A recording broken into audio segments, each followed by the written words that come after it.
What just explain the importance of the Brewer minigun back in '67, '68? Hi, I'm Greg Luiquan. I'm a surfboard collector. Here tonight at Jack McCoy's premiere of his film Deeper Shade of Blue is Reno Abellira, one of the legendary surfers of the late '60s and '70s. Reno won the first nose riding contest, professional contest out here at Alamoana, and he also is famous for riding Honolulu Bay and one of the Brewer team guys. And it's a picture of Reno with this board that happens to belong to me. And I remember Reno back in the '68, '69 era riding a board that about the same length, about 7'4", that could barely fit into his Mustang. I'll let him explain about how surfing's progressed and why this board is so important. Well, thank you for that long-winded introduction. But anyway, this board in particular is it's very similar to the one I rode in the 1968 World Championships in Puerto Rico. Basically, I was a test pilot for Dick Brewer, and this board is probably about the same width as my board. It's about 17 inches wide, and a lot of things came together on this type of board. We put a V in the bottom of the board after watching the Australians bring the Australians brought the V bottom to Hawaii. It didn't work because the tail was too wide, but we were already working on a miniaturized gun. So when we put the V in the bottom, along with some flat and some hard edges in the tail, then it really started to work. A lot of inspiration came at that moment from what Joey Cabell was also doing, because he was doing skiing maneuvers in the surf, and that's what we wanted to do. We wanted to make a lot of turns at high speed, and we were kind of following what Jean-Claude Killy was doing at the moment.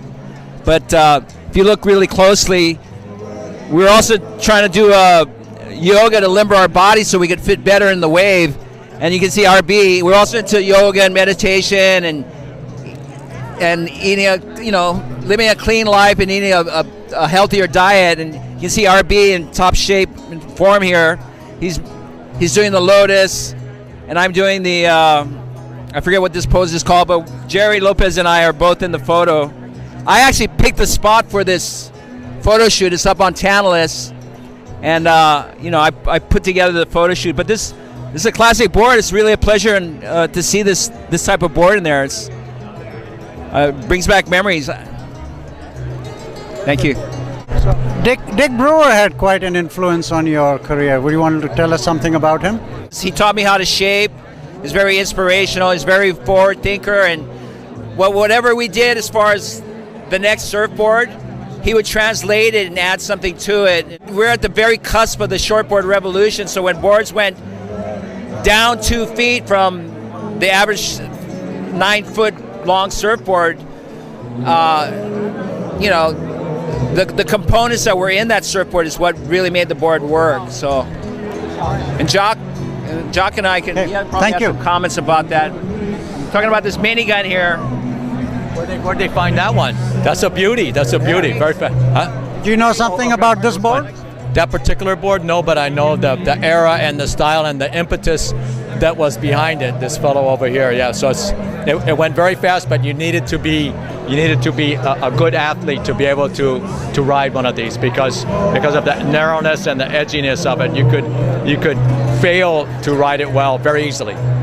Well, you certainly had all those qualities. I like to think so, but maybe some other people might not. But no, those boards were ahead of their time. They were more maneuverable if you know where to stand on them. Yeah. So yeah.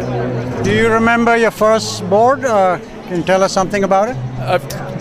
Yeah, it was like about a 10 or 11 foot balsa board.